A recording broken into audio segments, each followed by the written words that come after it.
A retired mill worker walked into a county auction with $22 in cash, and a roomful of people laughed at him. 23 years later, a $31 million construction project came to a dead stop because of a 12-foot strip of scrubland, and the only man who could unlock it was sitting on his front porch drinking coffee. Pruitt was not a man who panicked. He had handled zoning disputes in 4 counties. He had pushed through permits on projects that communities had voted down twice. He did not raise his voice, and he did not miss deadlines. But at 7:14 on a Tuesday morning, Pruitt was pacing. His office was on the 14th floor of a building in Portland, Oregon. He had a $31 million development on hold. Not delayed. Not slowed. Stopped. Ground crew. Equipment. 37 workers. All of them standing at the edge of a 12-foot drainage strip they could not legally cross. The county clerk had called him the night before. She said there was a recorded easement. She said the easement belonged to a man named Gerald Mays. Pruitt said, "Who is Gerald Mays?" She said, "He bought the parcel in 2003. Pruitt said, "For how much?" She said, $22. 23 years earlier, the Harlan County tax auction was held in the basement of the Civic Center on a Wednesday afternoon. Fluorescent lights buzzed overhead. Someone had set a folding table near the door with a coffee pot and a stack of styrofoam cups.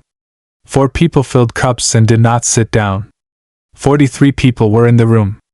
Most of them were there for the Hennessy farmland parcel, which had a creek and 2 outbuildings. That was the real auction. The rest of the items on the list were just paperwork. Parcel 7 Delta was item number 11. Deputy Assessor Carl Howell read it from his clipboard without looking up. He said 6.2 acres. No structure. No road access. Deed restriction from 1958. County dropped maintenance in 1989. Back taxes owed, $22. He looked up. He said, "Opening bid?" 3 seconds passed. Gerald Mays raised his hand from the 3rd row. He was 47 years old. He wore a flannel shirt with a small tear at the left cuff. He had driven 40 minutes to get here. He had a cashier's check already made out. He said, $22? That was when Tom Birch laughed. Birch was the senior loan officer at First Harlan Savings. He had a voice that carried, and he did not bother to lower it. He said something to the man beside him. The man beside him smiled. Birch had met Gerald 6 months earlier. Gerald had come into the bank with a question about borrowing against his retirement to buy a piece of drainage land. Birch had leaned back in his chair and explained slowly that the bank did not finance property with deed restrictions, no road access, and no development potential. He had used the word unsuitable. Gerald had thanked him and left. He had not borrowed anything. Now, in the basement of the Civic Center, Howell looked over his reading glasses at the man in the 3rd row. He said, "Going once?" Birch, still smiling, poured himself more coffee. He said, "Someone's throwing money away?" He said it loud enough for 8 people to hear. He said, "That strip floods every spring. It's been sitting there since before my kids were born." Gerald did not turn around. Howell said, "Going twice?" Nobody else moved. He said, "Sold?" $22. See the clerk at the table. Gerald walked to the table. He handed over the cashier's check.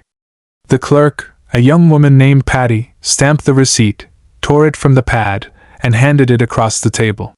He folded it twice and put it in the inside pocket of his coat. Birch was still near the coffee pot. He watched Gerald fold the receipt. He shook his head the way you shake your head at something that doesn't deserve more than a moment. He turned back to his coffee. Gerald did not look at him. He buttoned his coat and walked to the door. He pushed it open and stepped outside into the gray September air. His truck was parked on the street, 20 feet from the building. He got in. He did not start the engine for a full minute. He sat with both hands on the wheel. He was not angry. He was not nervous. He was not thinking about Birch, or the styrofoam cups or the fluorescent lights. He was thinking about a document he had found 7 months ago, in a box on a metal shelf at the county library. A document that was not in any digital index. A document nobody else in that room had ever seen. He started the truck. He drove home down Fenwick Road, past the place where Parcel 7 Delta ran along the south side of the road. 12 feet wide, dry grass, a few scrub trees, completely forgettable. He did not look at it. He already knew exactly what it was worth. Hit subscribe right now, because what Gerald found in that library box is the kind of thing that only makes sense once you see what it does to a $31 million project. And this story is only getting started. February 1999. Harlan County Public Library. Shelf 4, back row, between the filing cabinets and the emergency exit. The box was labeled in black marker, surplus DOC/do not discard. Gerald had been coming here for 6 weeks. Not every day. 3 times a week, after his physical therapy appointment ended at 10. His back had gone out on the North Line at the mill the previous October. 43 years old, early retirement, nothing to do but read. Most people took up fishing. Gerald took up county records. He had started with the 1989 Infrastructure Review, which was dry reading by any measure. Then the 1978 Consolidated Zoning Index. Then the 1971 Harlan County Long-Range Arterial Plan, which was the one he kept coming back to. The librarian, Dolores Cahill, had told him no one had signed it out in 14 years. Gerald believed her. The 1971 plan was drawn in blue ink on large sheets of drafting paper, folded into an oversized binder. County Road 7 extension was on page 31. It was a proposed arterial road, running northeast from the Fenwick Road junction, cutting through what was then Baumgartner farmland, connecting eventually to the State Highway 12 miles out. It was a confident plan. It was never built. Gerald had written that down on the first visit. He wrote down the road number, the proposed route, and the year the project was shelved, 1974, due to a state funding cut. On his third visit, he turned to page 44. The section was titled, Easement Reservations and Drainage Buffers. It was 3 paragraphs. Dense. Written the way county engineers wrote in 1971, which was not the way anyone talked. The third paragraph said this: Parcel 7 Delta designated permanent drainage corridor in perpetuity. Access easement for maintenance purposes retained by original deed holder or successor in interest. Gerald read it twice. He wrote it word for word in his notepad. Successor in interest. That meant whoever bought the parcel next. He spent the following 2 weeks pulling older records. The 1958 deed that had created Parcel 7 Delta in the first place, when a farmer named Orville Baumgartner had subdivided his land and carved out the drainage strip as a condition of county approval. Orville had died in 1981. His estate had passed the parcel to a nephew who had stopped paying taxes in 1987 and disappeared from the county rolls entirely. The parcel had been drifting, taxed and untouched, for 16 years. Then, on a Tuesday morning in February, Gerald found the 1973 amendment. It was in a folder labeled Misk/Baumgartner, tucked at the back of a file drawer that had not been touched since at least the early 1980s. 1 page, folded in thirds, water-stained at the corner. Filed by a lawyer named Pratt who had died in 1994. The amendment said the drainage easement ran with the land. Not with the county. Not with the developer. Not with any road project. With whoever owned the parcel. Gerald sat still for a moment. He took the page to the front desk. He asked Dolores to make a copy. She charged him 50 cents. He folded the copy twice and put it in the inside pocket of his coat. That evening, he spread the notes on the kitchen table. Ruth was grating papers in the next room. The kettle was heating on the stove. She came in to pour her tea. She looked at the hand-drawn map Gerald had sketched on graph paper. The strip ran along the bottom of the page in blue pen. 12 feet wide. A half-mile long. She said, "What is that?" He said, "Drainage easement. On a parcel the county forgot about." She poured her tea. She looked at the map again. She said, "Does it matter?" He said, Depends on what gets built next door. She went back to her papers. Gerald picked up his pencil. He drew a straight line northeast from the Fenwick Road junction, the ghost route of County Road 7 extension, the road that was never built. Then he drew the eastern boundary of the Baumgartner land. Then he marked the spot where they crossed. The strip sat exactly across the only logical utility corridor for any large development on the northeast end of Harlan County. Over the next 8 months, Gerald drove past the Baumgartner land 41 times. He noted survey flags in August.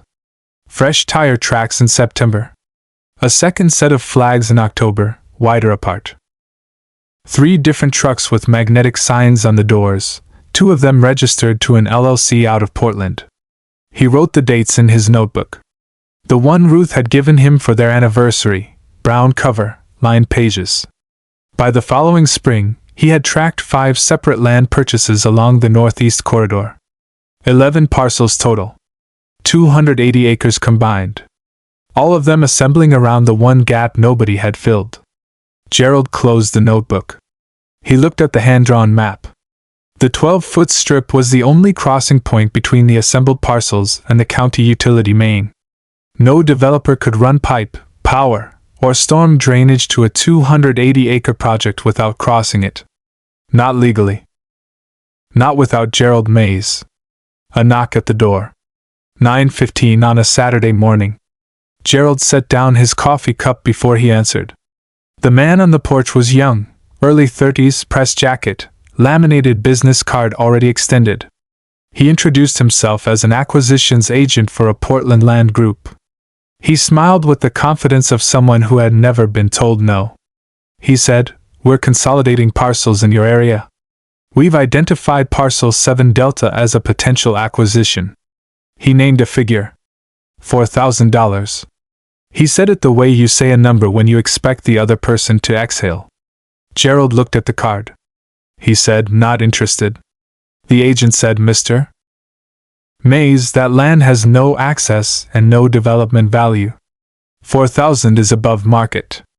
Gerald said, "I know." He handed the card back. The agent blinked. He said he'd leave his number. Gerald said there was no need. He closed the door without rushing. Ruth was at the kitchen table with her second cup of tea. She said, "How much?" Gerald said, 4,000. She was quiet for a moment. She said, "That's a lot for a drainage strip." Gerald said, "Not to them it isn't." He picked up his coffee and went back to the porch. He paid the annual tax bill on parcel 7 Delta every March. $48 a year. He mowed the strip twice a year in May and September, keeping it clear, keeping the boundary markers visible. He kept every receipt.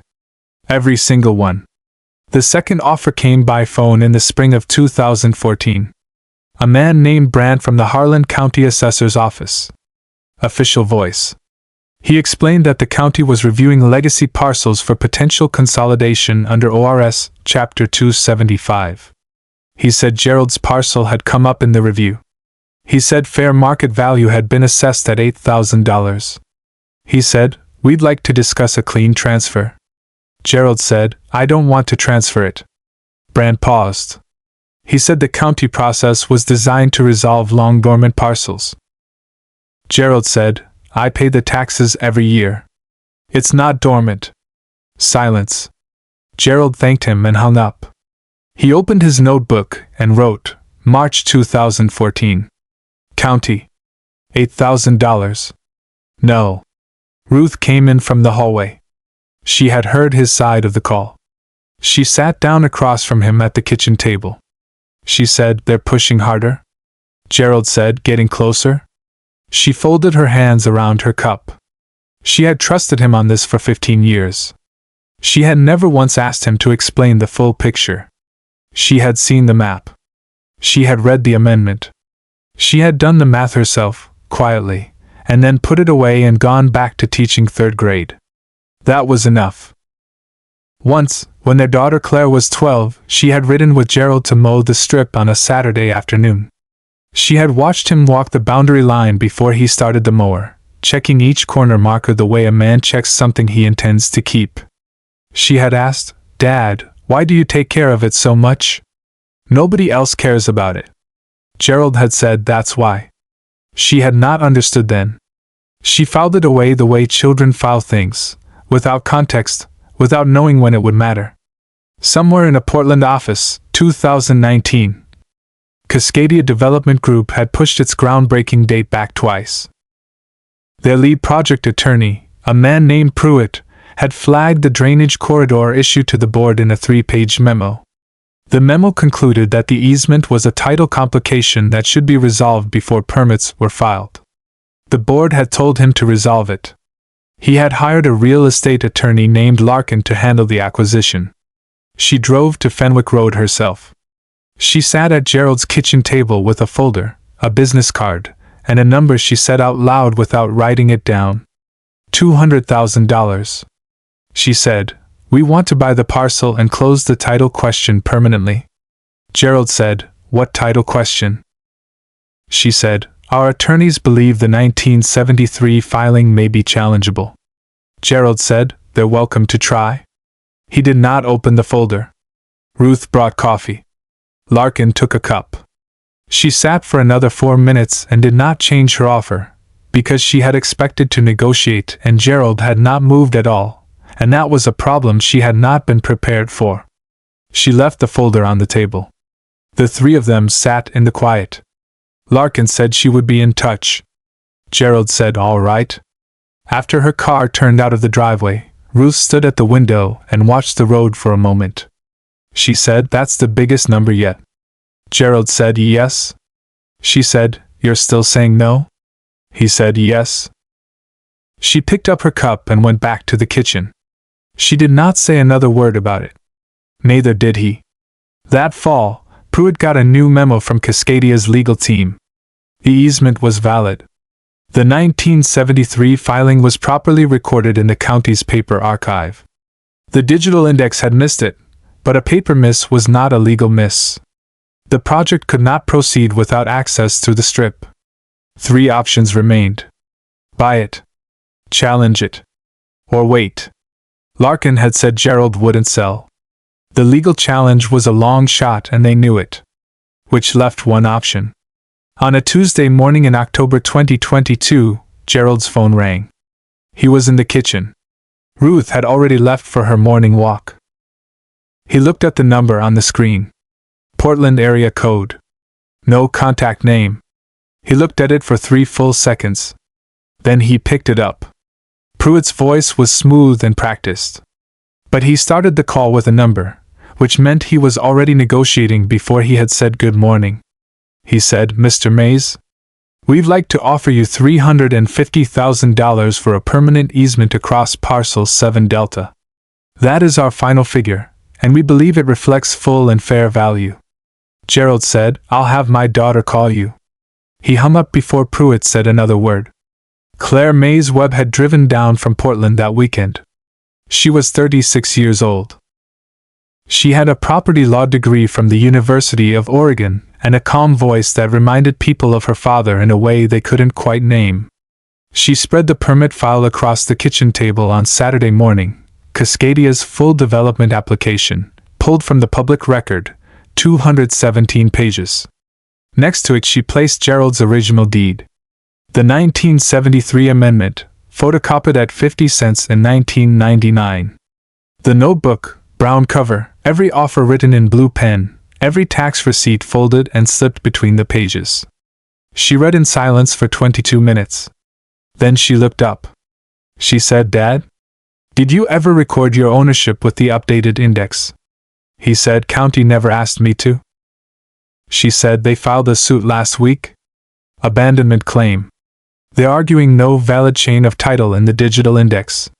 She tapped the notebook. She said, "How many years of receipts are in here?"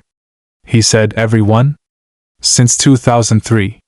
She closed the notebook. She picked up her phone and called Pruitt. Pruitt answered on the second ring. Claire introduced herself. She did not raise her voice. She said, "My client has 19 years of annual tax receipts on parcel 7 Delta, dating from purchase in 2003. He has the 1973 Baumgartner Amendment as a physical document, copied from the county file with a library date stamp from February 1999. He has a recorded deed. And he has $48 in canceled checks to Harlan County every single year since acquisition. She said, "Your abandonment claim will fail because the county itself has been taxing this parcel every year since 1987. You cannot claim a property was abandoned when the taxing authority kept billing it." Pruitt said something about the digital index. Claire said the digital index is a data entry problem. It is not a legal fact. She said, "We're not interested in a lump sum. If you want access to that corridor, you negotiate terms." Pruitt said he would need to consult with his client. Claire said, "You have until Friday?" She hung up. Ruth, who had been standing in the doorway with 2 cups of tea, set one in front of Claire and one at Gerald's elbow. She didn't say anything. She went back to the kettle. The hearing was held in February 2023 at the Harlan County Circuit Court.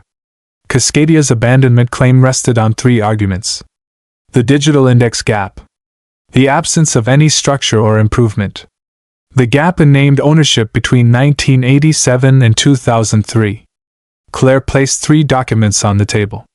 The 1958 deed, which established the easement in perpetuity. The 1973 amendment, which transferred that easement to any successor in interest. And a printout from the Harlan County tax records showing Parcel 7 Delta billed and collected every single year from 1987 through 2022, 35 years of unbroken county billing. She said one sentence. She said, "The county cannot extinguish an easement it never stopped recognizing." Judge Calloway looked at Pruitt. Pruitt started a sentence about the indexing standard. The judge held up one hand. He ruled in under 4 minutes. Cascadia's abandonment claim was dismissed with prejudice. Pruitt reached for his phone before the gavel finished coming down. Negotiations lasted 9 days. Cascadia wanted a one-time lump sum. Their first figure was $400,000. Their second was $475,000. Gerald refused both. He had written his terms in the notebook 3 years before Pruitt ever called. Not a sale. A permanent, irrevocable easement. Monthly payment. Inflation index. Transferable to heirs. Claire presented the terms on day 6. Pruitt pushed back on the inflation clause. She said, "That's not a negotiating point." He pushed back on the transferability. She said, "Either is that." On day 9, Cascadia accepted every term.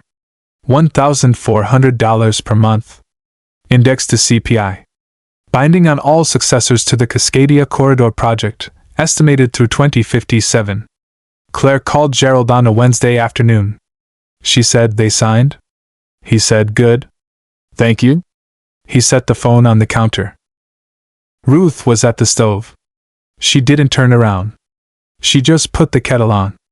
The signing was held at the Harlan County Clerk's office on a Thursday morning in March. Gerald wore the same flannel shirt he owned in 2003. Different shirt, same kind. Ruth ironed it the night before without mentioning it. 3 people from Cascadia were there. Pruitt was not one of them. Gerald signed on 4 lines. The clerk, a young man named Torres, handed him the stamped copy. Gerald walked out to his truck. He opened the brown notebook to the last written page. He uncapped his pen. He wrote, March 2023. Agreement signed. $1,400 per month. Claire handled it. He capped the pen. He closed the notebook. 3 weeks later, a small item ran in the Harlan County Gazette. Development deal finalized on corridor access. 1 paragraph. No names. Tom Birch, retired now, read it at his kitchen table. He set it down. He didn't say anything. The people who had been in the basement of the Civic Center in September of 2003, the ones who had smiled, the ones who had shaken their heads at the man in the flannel shirt, none of them had understood what they were watching. They thought they were watching a man make a mistake. They were watching a man make a plan. Some men spend their lives looking for shortcuts. Gerald Mays spent $22, kept a 50-cent photocopy in his coat pocket for 23 years, and let the world build itself right into the corner he had already chosen. If Cascadia had come to you with $475,000 in a lump sum, would you have taken it, or held out for the monthly deal like Gerald did? Drop your answer below. And if this story made you think twice about what a $22 purchase can really be worth, you already know what to do.